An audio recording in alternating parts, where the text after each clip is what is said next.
Dice Santiago capítulo 5, versículo 1. Vamos ahora, ricos, llorad y aullad por las miserias que os vendrán. Vuestras riquezas están podridas y vuestras ropas están comidas de polilla. Vuestro oro y plata están enmohecidos, y su moho testificará contra vosotros, y devorará del todo vuestras carnes como fuego. Habéis acumulado tesoros para los días postreros. He aquí clama el jornal de los obreros que han cosechado vuestras tierras, el cual por engaño no les ha sido pagado por vosotros, y los clamores de los que habían cegado han entrado en los oídos del Señor de los ejércitos. Habéis vivido en deleite sobre la tierra y sido disolutos. Habéis engordado vuestros corazones como en día de matanza. Habéis condenado y dado muerte al justo, y él nos hace resistencia. Bueno, hasta aquí nomás. Oremos otra vez pidiendo que el Señor nos bendiga. Señor, necesitamos de ti ahora, mientras leemos la Biblia, la estudiamos, la exponemos, como se ha hecho en la historia de la Iglesia, desde que ésta comenzó hasta ahora, y así has edificado la vida de millares de creyentes, has atraído a los pecadores también, has animado a los caídos, has reprendido también al que lo necesitaba. Bueno, tú nos conoces, oh Dios, y sabes nuestros corazones, y seguro que en esta porción nos hablarás también, así lo haces. Queremos pedirte, Señor, eso, la guía de tu Espíritu en este tiempo de exposición, tratando con cada corazón también. En el nombre de Jesús, amén.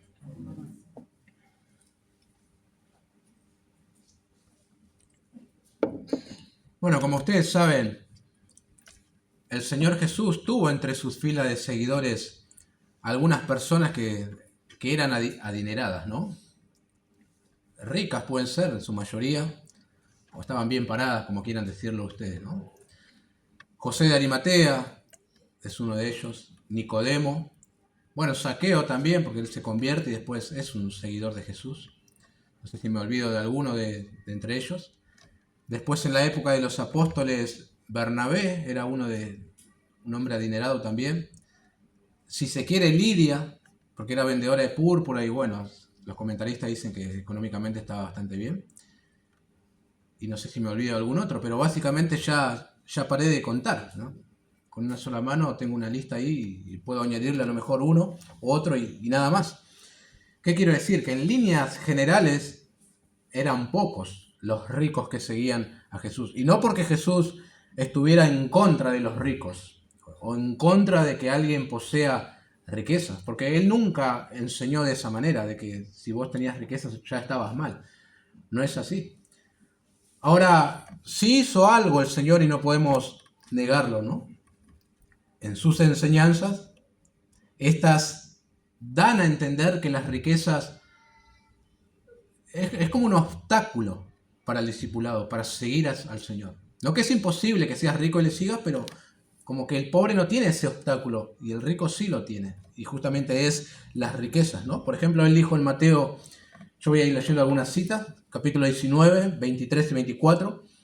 De cierto os digo que difícilmente entrará un rico en el reino de los cielos. Otra vez os digo que es más fácil pasar un camello por el ojo de una aguja que entrar un rico en el reino de Dios. Luego en Marcos 10 tenemos la historia conocida de un joven rico cuyo final es: hijos, cuán difícil es entrar en el reino de Dios a los que confían en las riquezas. Y mencionamos también la famosa parábola del sembrador. Cuando Jesús la explica en Marcos 4, en el versículo 18 y 19, dice: estos son los que fueron sembrados entre espinos, los que oyen la palabra, pero los afanes de este siglo y el engaño de las riquezas y las codicias de otras cosas entran y ahogan la palabra y se hacen infructuosa, ¿no? Y añadimos también las palabras de Pablo a Timoteo, en el capítulo 6 de su primera carta, versos 9 y 10, porque los que quieren enriquecerse caen en tentación y lazo, y en muchas codicias necias y dañosas, que hunden a los hombres en destrucción y perdición, porque raíz de todos los males es el amor al dinero, el cual codiciando algunos se extraviaron de la fe y fueron traspasados de muchos dolores. Entonces, tomando todos los pasajes, el Señor tiene mucha razón al decir que las riquezas resultan como un obstáculo para el discipulado, para que le sigas, para que seas un seguidor del nombre. Agur, una cita más, en el Proverbio 30 oraba: no me des pobreza ni riquezas, manténme del pan necesario, no sea que me sacie, esto es al tener mucho, ¿no? Y te niegue y diga, ¿quién es Jehová? Poseer mucho como que te produce cierta autosuficiencia, ¿no? Yo no necesito al Señor, yo no necesito, ya tengo demasiadas cosas, no me hace falta Él. Y los discípulos de Jesús son aquellos justamente que reconocen que no tienen nada, que están en bancarrota, ¿no? Por un lado tienes a personas autosuficientes, por otro lado personas dicen, no soy nadie y necesito al Señor, ¿no? Bueno, en esta epístola de Santiago no es la primera vez, como notarán, que se habla aquí sobre los que poseen riquezas, ¿no? Parece ser que era un tema que afectaba mucho a los primeros creyentes. Esta es la tercera vez que Santiago hace una referencia a eso. En el capítulo 1 advirtió que el rico se marchitará en todas sus empresas. En el capítulo 2 advirtió a los hermanos en contra del favoritismo hacia los ricos. Y aquí en el capítulo 5 se pronuncia otra vez. Y notarán ustedes, como ya he dicho, que hay ocasiones en las que Santiago es muy parecido a los profetas del Antiguo Testamento. Cómo habla y cómo dice, y aquí vamos a ver algunos versículos que nos hace recordar a los profetas, ¿no? Ahora, lo que no es claro en esta porción, así una lectura superficial, es a quiénes van dirigidas estas palabras fuertes. Son las palabras más fuertes que vas a encontrar en esta carta. Algunos, como Hendrickson, entienden que estos ricos no eran parte de la comunidad cristiana, sino que oprimían a los creyentes que vivían en la pobreza. E interpretan esto justamente por el capítulo 2, versículos 6 y 7. Hablando de la parcialidad en ese contexto, Santiago pregunta, ¿no os oprimen los ricos y no son ellos los mismos que os arrastran a los tribunales? ¿No blasfeman ellos el buen nombre que fue invocado sobre vosotros? Es decir, personas ajenas a la iglesia. Eso por un lado. Sin embargo, otros creen que se dirigen a personas dentro de la iglesia. Si no, no tendría mucha lógica la advertencia, ¿no? Y por esto segundo me inclino yo también, ¿no? Por lo menos estas personas tienen alguna relación con los creyentes. ¿Son verdaderos cristianos? ¿No lo son? Bueno, no lo sabemos. Parece que no. Pero después de todo, la epístola trata sobre la fe verdadera, la fe en acción. Y justamente aquello que haces con tu dinero revela también la calidad de tu fe, ¿no? Así que, como verán, es muy relevante para nosotros también esta porción que vamos a estudiar. Tener riquezas, esto lo voy a decir otra vez durante el mensaje, no está mal. Pero lo que haces con tu dinero, la forma en que lo adquieres y la forma en que lo utilizas, eso revela también el tipo de fe que tenés, ¿no? Después de todo, dijo Jesús, donde esté vuestro tesoro, allí estará también vuestro corazón. Aquello que vos más valorás, bueno, eso es aquello que más amás, ¿no? Y por esa dirección vas a ir. Veamos entonces con la ayuda del Señor una advertencia fuerte a los ricos. Y no digas, no tiene nada que ver conmigo este mensaje porque apenas llego a fin de mes. No, no es así, hermano. Porque a todos nos afecta. Ya sea que poseas mucho, poseas poco o casi nada, el lugar que ocupa el dinero en tu vida, eso dice mucho de ti, ¿no? Así que te va a afectar también. En primer lugar, noten la inminencia de las miserias que les vendrán. Esto es solamente versículo 1. Vamos ahora, ricos, llorad y aullad por las miserias que os vendrán. El vamos ahora anterior que vimos del capítulo 4, verso 13, iba dirigido hacia aquellas personas que hacían planes para el mañana sin tener en cuenta a Dios, ¿no? Y dijimos que eso es grave porque viven como si el futuro fuera suyo, ignoran la brevedad de la vida y también es una actitud de soberbia. El vamos ahora en esta porción se dirige a aquellos que poseen riquezas, pero no honran a Dios con esas posesiones. Dijimos de esa expresión, vamos ahora, es como decir, presten atención, oigan bien los que le voy a decir, un énfasis, ¿no? Una forma de hablar para llamar la atención. Lloren, dice Santiago, y aúllen por las miserias que les vendrán. Llorar, esto es modo imperativo, un lloro intenso, y aullar sería onomatopéyico, es decir, el sonido de lo que ya se dijo, ¿no? Y en esto Santiago se parece mucho a los profetas del Antiguo Testamento. Por ejemplo, noten estos versículos, Isaías 13:6, aullad, porque cerca está el día de Jehová, vendrá como asolamiento del Todopoderoso.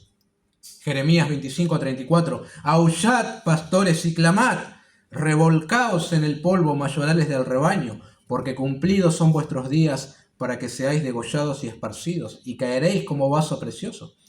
Una cita más, Sofonías 1:11, aullad, habitantes de Mactés, porque todo el pueblo mercader es destruido. Destruidos son todos los que traían dinero.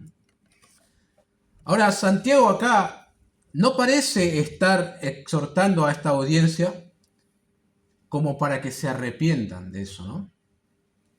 No es la idea aquí como sí parecía ser en el capítulo 4. No lo está invitando a considerar esa actitud egoísta de acumular a costa de la opresión, de sacar ventaja a otros, volverse a Dios. No. Más bien parece un juicio inevitable. No hay vuelta atrás. Esto es lo que le va a pasar a ustedes y fin. Al menos la porción parece más eso que una exhortación, ¿no? Te viene miseria inevitable e inminente. Ahora, como siempre, lo que algunos se han preguntado es, ¿este juicio que Santiago está anunciando será inmediato o se está refiriendo a cuando se tengan que presentar delante de Dios y rendir cuentas? Algo del contexto nos tiene que ayudar para entender a qué tiempo se está refiriendo. Bueno, el contexto inmediato, el final del versículo 3 habla de los días postreros. Y el contexto que sigue, versículos 7 y 8, que también tiene relación con eso, habla de la venida del Señor. Entonces, lo más probable es que estas miserias que le van a venir a los ricos se esté refiriendo a cuando se tengan que presentar delante del Señor y todas esas cosas que acumularon no tengan ningún peso y ningún valor y sean condenados, ¿no? Bueno, sea lo uno o lo otro, tampoco cambia mucho, ¿no? Aclaremos nuevamente, hermanos, las miserias que les vendrán no es por causa de haber poseído riquezas. Lo material no trae condenación, sino por haber hecho de las riquezas su Dios, no haber glorificado a Dios con esas bendiciones y haberla contraído de manera despiadada, ¿no? Y creo que en esto también nosotros, por lo menos nos afecta en una parte. Nosotros, si bien está bien que tengamos abundancia, porque es una bendición de Dios, poder ser rico, pero la sentencia de Santiago a ellos, en un punto nos afecta a nosotros por cómo también manejamos el dinero. Por eso digo que a todos los que estamos sentados aquí nos llega. Todos deberíamos pensar en qué hacemos con lo que tenemos y cómo lo administramos. ¿Podemos hacer un ídolo? ¿Podemos amar a eso? ¿O podemos utilizar el dinero para la gloria de Dios y el bien de otros? Porque de eso también rendiremos cuentas a Dios. Ya sea en el tribunal de Cristo los creyentes o en el juicio del gran trono blanco aquellos que sean condenados, ¿no? El Señor también tiene en cuenta eso. Pero el juicio es inminente para estos ricos. En segundo lugar, veamos, por así decirlo, tengo 2 puntos solamente. Los pecados capitales de los ricos. Por lo menos por 4 cosas les vendrán miserias a estos ricos. El primero de ellos, la acumulación. Versículos 2 y 3. Vuestras riquezas están podridas y vuestras ropas están comidas de polilla. Vuestro oro y plata están enmohecidos y su moho testificará contra vosotros y devorará del todo vuestras carnes como fuego. Habéis acumulado tesoros para los días postreros. Ahí en el versículo 3, ¿notan la referencia cruzada con Mateo 6:19? En esa cita de Mateo el Señor dijo: no os hagáis tesoros en la tierra, donde la polilla y el orín corrompen. Y estos que condena Santiago fue justamente por haber hecho tesoros en la tierra, ¿no? Hay tres elementos que describen las riquezas de estos. Dado el contexto: comida, vestido, oro y plata. Bueno, en otros tiempos, ustedes saben, las riquezas venían por acumular muchos animales, ¿no? De Job se dice que era un hombre poderoso en la tierra, y cuando se mencionan las riquezas que tenían, eran todo animales, ¿no? Al menos así en este contexto. En nuestro contexto, alguien rico es aquel que posee mucho dinero y tierras, ¿no? En el contexto de Santiago, el rico era el que poseía, bueno, alimentos, ropa, oro y plata. En cuanto a lo primero, vuestras riquezas están podridas. Bueno, ¿qué sucede cuando algún alimento se pudre? Primero comienza a tener mal olor, algunos gusanitos, y si los llegas a comer, de seguro que te va a hacer mal, ¿no? Pero hiede de olor. Bueno, el mensaje para estos que acumulan riquezas es: tal acumulación produce un olor hediondo delante de Dios. Vos lo ves como la esperanza de tu futuro, la alegría temporal de tu corazón, la seguridad de que todo va a estar bien, pero a Dios es algo que le huele mal, esa acumulación y acumulación. Porque el uso que le das no le honra, y porque básicamente se adueñó de tu corazón, algo que solamente le pertenece a Él. Y Dios es un Dios celoso. En lugar de hacer algo que agrada a Dios, compartir con los que menos tenían, estos ricos acumularon alimentos de tal manera que prefirieron que se pudra a darlo a otros. ¿Notan, hermanos, la actitud de sus corazones? Es como la del rico insensato que dijo a su alma: alma, muchos bienes tienes guardados para muchos años. Repósate, come, bebe, regocíjate. Esas son riquezas podridas para Dios. El segundo material: vuestras ropas están comidas de polilla. ¿Cuándo sucede eso? Por lo general cuando acumulás mucha ropa, ¿no? ¿No vienen las polillas así? Es decir, tenés demasiado. Ahora, si bien la polilla también ataca las prendas de los pobres, estos no tenían de qué preocuparse, porque como mucho tenían 2 mudas de ropa. La mayoría tenía una sola muda, pero los ricos en su vanagloria acumulaban y ostentaban. ¿Recuerdan el capítulo 2? Entraban a la congregación con ropa espléndida y anillo de oro en sus dedos. Y Santiago muestra lo absurdo de acumular de esa manera, diciendo que solo están alimentando polillas. El tercer material: vuestro oro y plata están enmohecidos. Bueno, hoy en día también, ¿no? Los adinerados por lo general ahorran también un lingote de oro, pues, total no va a perecer y lo tenés por mucho tiempo. Como que no se echa a perder, es la idea. Ahora Santiago dice que están enmohecidos. Es una palabra griega rara, aparece solamente en esta porción en todo el Nuevo Testamento, cuyo significado es oxidar, herrumbrar, corroer. Eso nos hace pensar si estos materiales en aquel tiempo, oro y plata, o eran de menor calidad, que sí podían oxidarse y se echaban a perder, o no. Un diccionario da como significado manchados en lugar de oxidados, lo cual se entendería mejor, ¿no? Como que de tanto acumular ya están todos manchados. Bueno, o a lo mejor Santiago está hablando en sentido figurado para enfatizar que en aquel día estos materiales tan preciados también perecerán.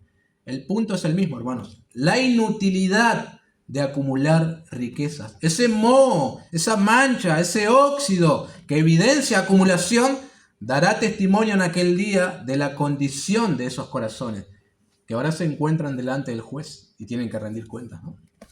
Ahora, no me malentiendan, no estoy hablando acá de Santiago tampoco, de la prudencia de ahorrar para tiempos que los vas a necesitar, sino de la acumulación egoísta y vana.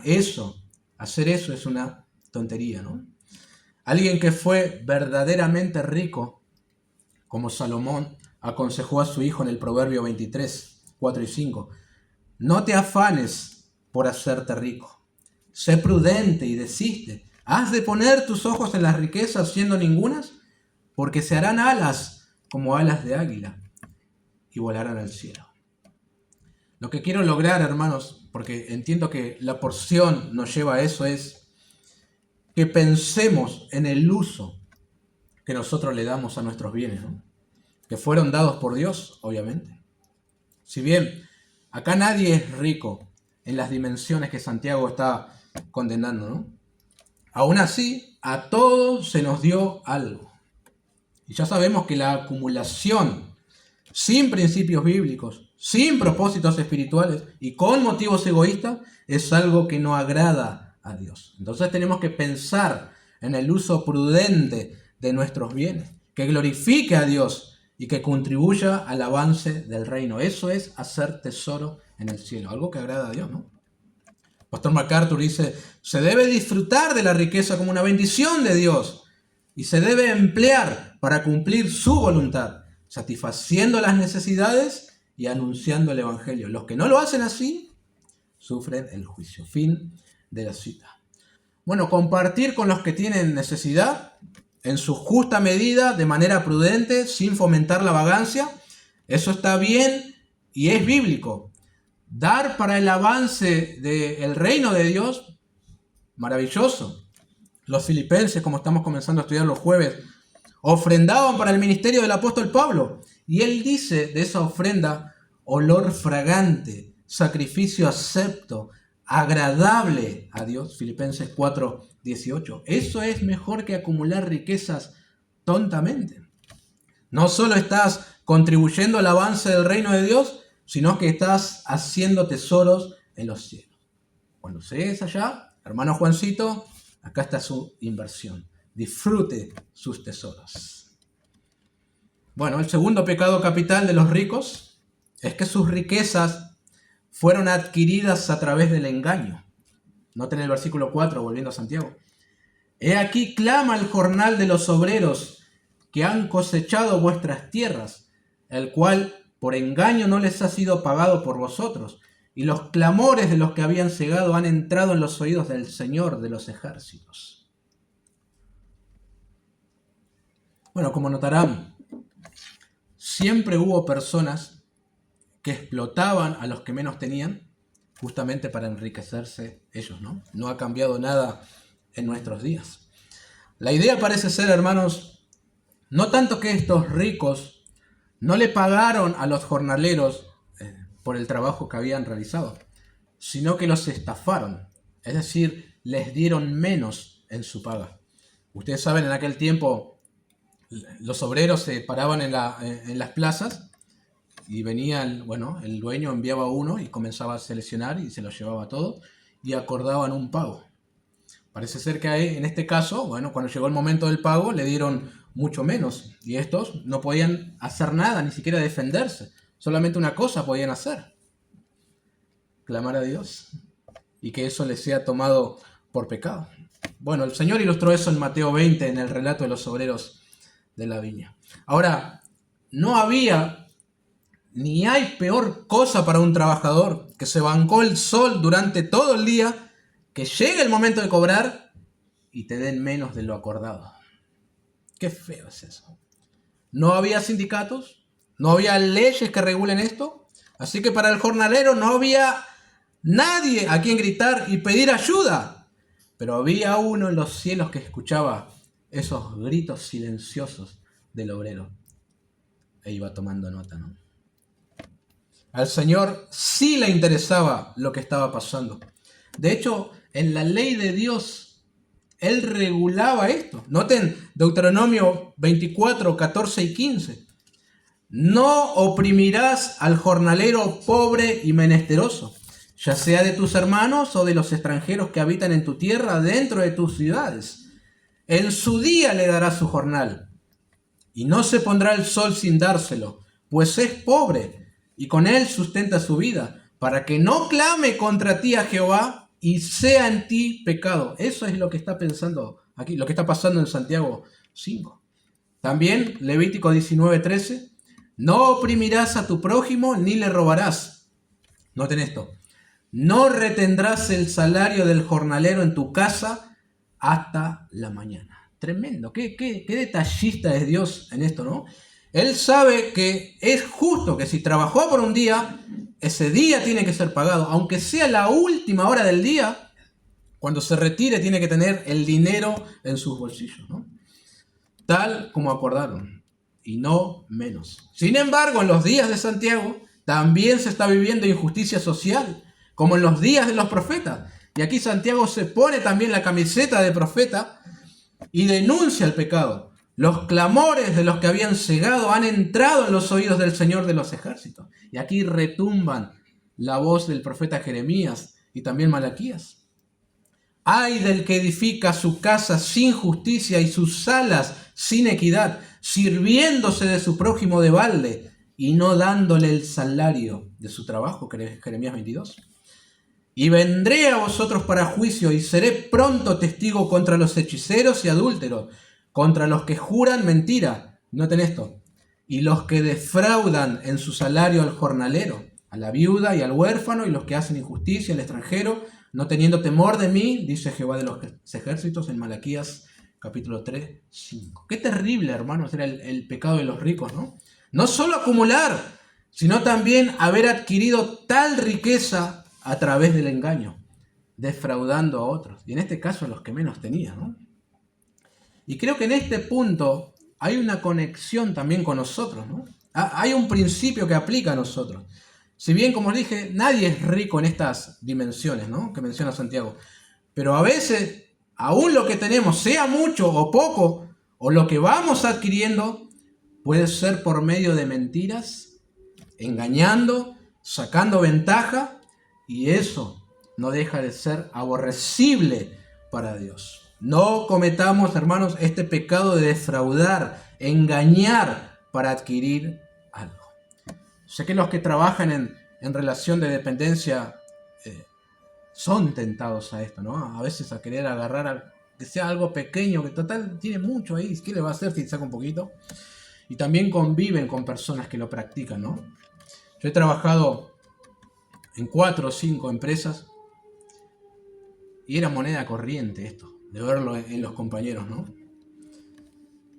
No he estado en ninguna empresa que un compañero no se llevara algo que no le correspondía. En ninguna. En una fábrica de colocación de baldosa, al final del día, antes de regresar a la empresa, a sus casas, a repartirse algunas bolsas de cemento. Estuve en varias fábricas textiles, aún antes de venir para acá. En todas, algún compañero se metía una ropa dentro de su ropa. Y he visto a compañeros que se han llevado hasta cortes enteros. Arreglando con los talleristas, vos te llevabas, cuando no están, lo tiramos para allá y pedimos un... ¡Wow! Hicieron toda una movilización para robarle algo a sus empleadores. Hace poco nos visitó una persona acá. Él nos contaba cómo en su trabajo engañan para facturar más. Entran tantas toneladas de tal cosa, pero vos tenés que hacer figurar que entran menos. Y hacen mentir a sus empleados también. Ahora, él, ahora que es creyente, no va a mentir, dijo. Y por eso lo van a despedir. Bueno, es el costo de querer agradar a Dios y amar. Pero hermanos, la codicia es así. Y los creyentes deben tener cuidado. Porque a veces con tal de tener un poco más, se puede violar la ética cristiana y ofender al Señor, ¿no?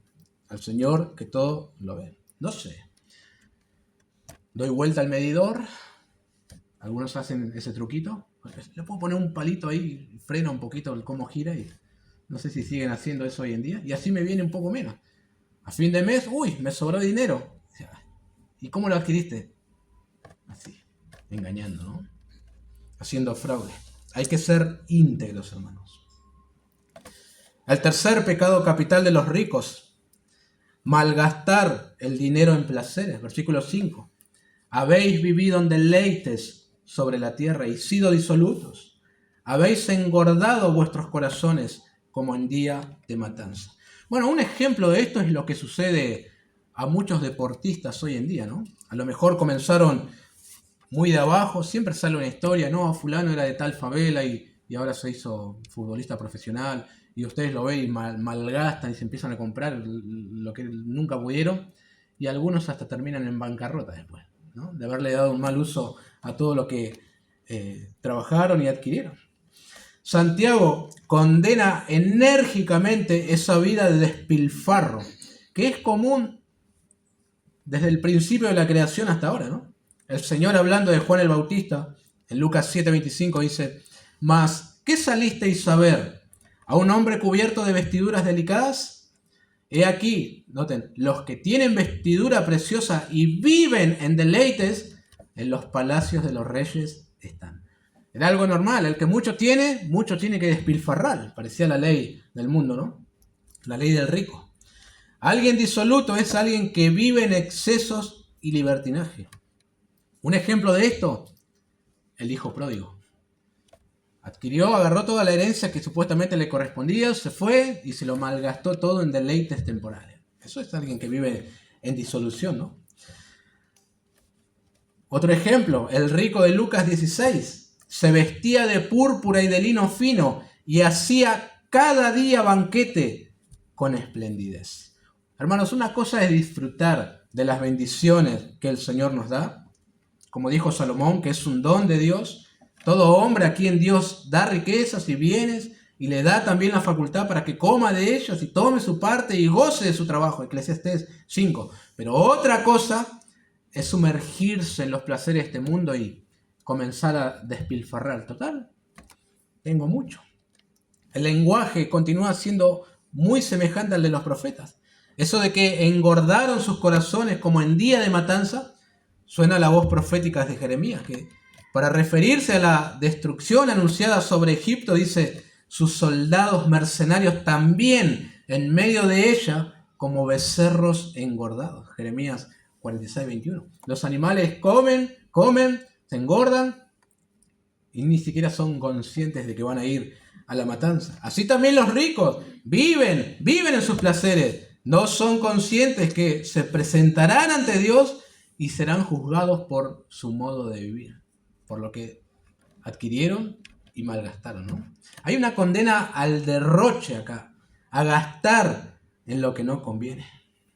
Dijimos que Dios no está en contra de las riquezas, pero sí tiene en cuenta el uso que se le da a lo que Él mismo concede. Y en esto también podemos reflexionar todos los creyentes.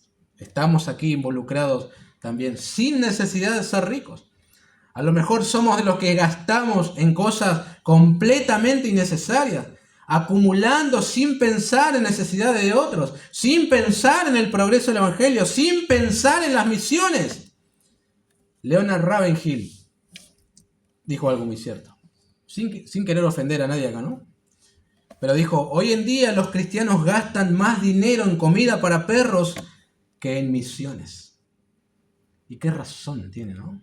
Algunos hasta le hacen cumpleaños a sus mascotas. Eso es malgastar y lo llaman hijo, el mejor amigo del hombre. Pará. Relacionate con las personas, no con los animales. No dejes que las ideologías del mundo te afecten a vos también. Eso viene del progresismo diabólico, que le dan más valor a un animal que a un ser humano. Pensá bíblicamente, es una mascota y punto, eso es.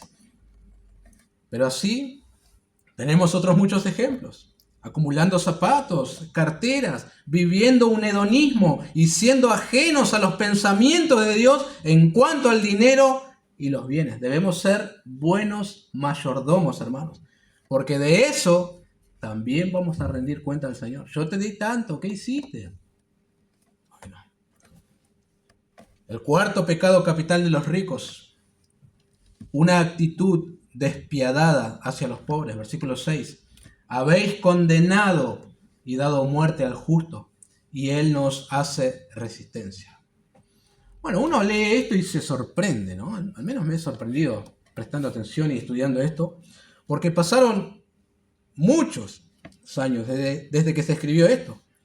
Pero hoy se sigue practicando el mismo pecado que Santiago condenó en su tiempo. Se sigue utilizando el dinero, la influencia para sacar ventaja, comprar jueces y así obtener beneficios. Aunque esto implique, como se dice en la jerga, ¿no?, ensuciar perejiles. No sé, ¿escucharon eso?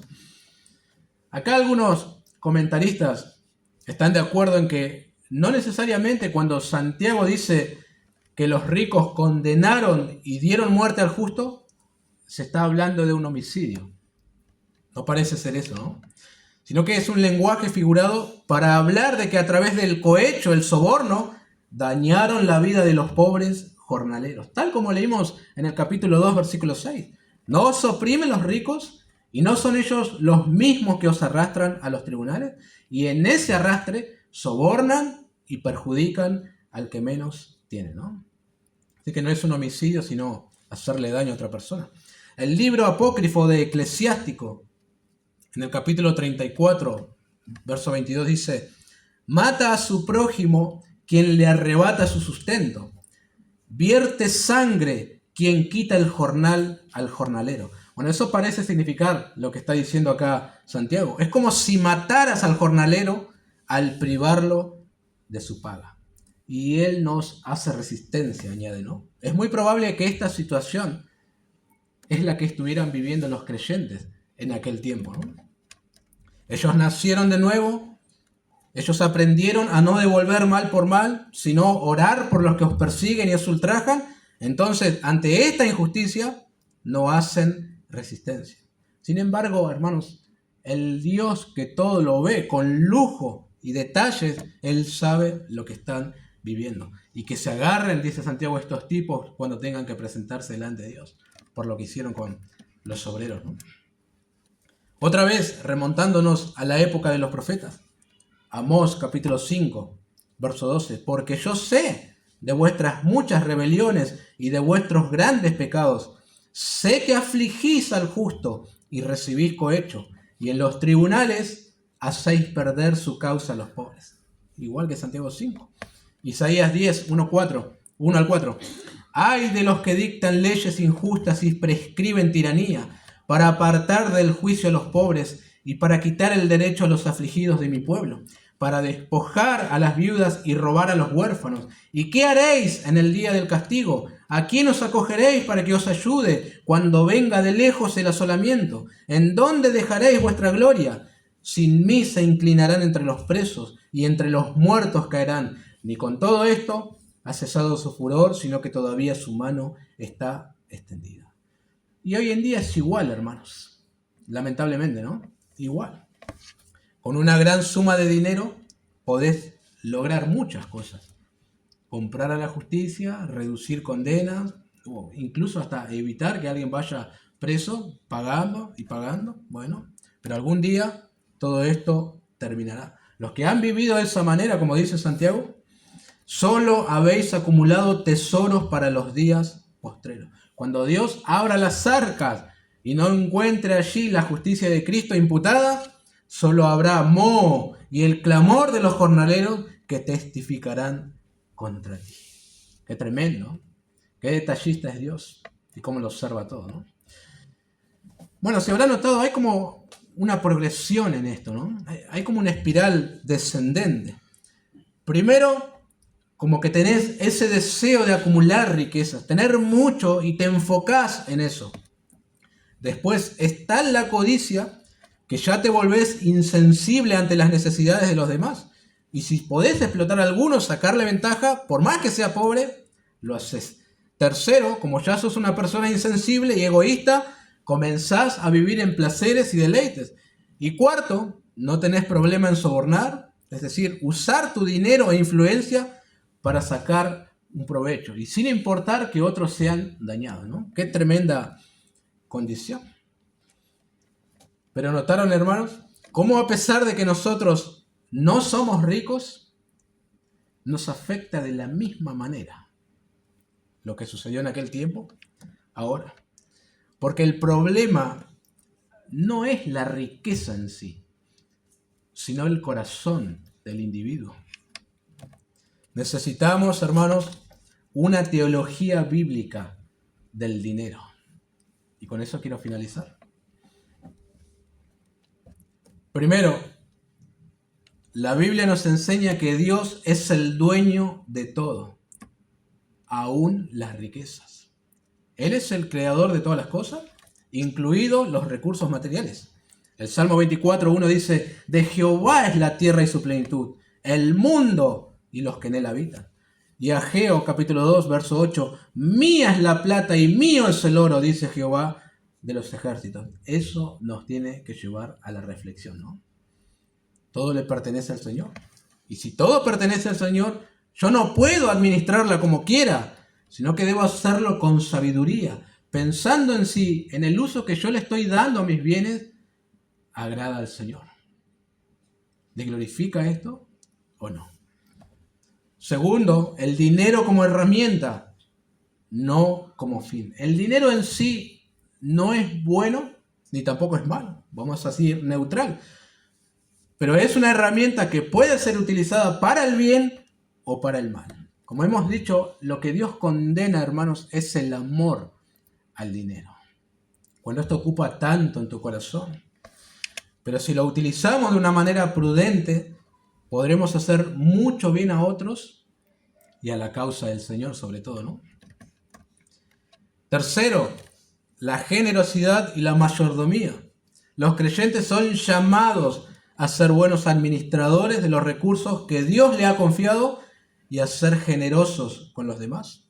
Proverbios 3, versículos 9 y 10 nos enseña, honra a Jehová con tus bienes y con las primicias de todos tus frutos, y serán llenos tus graneros con abundancia, y tus lagares rebosarán de mosto.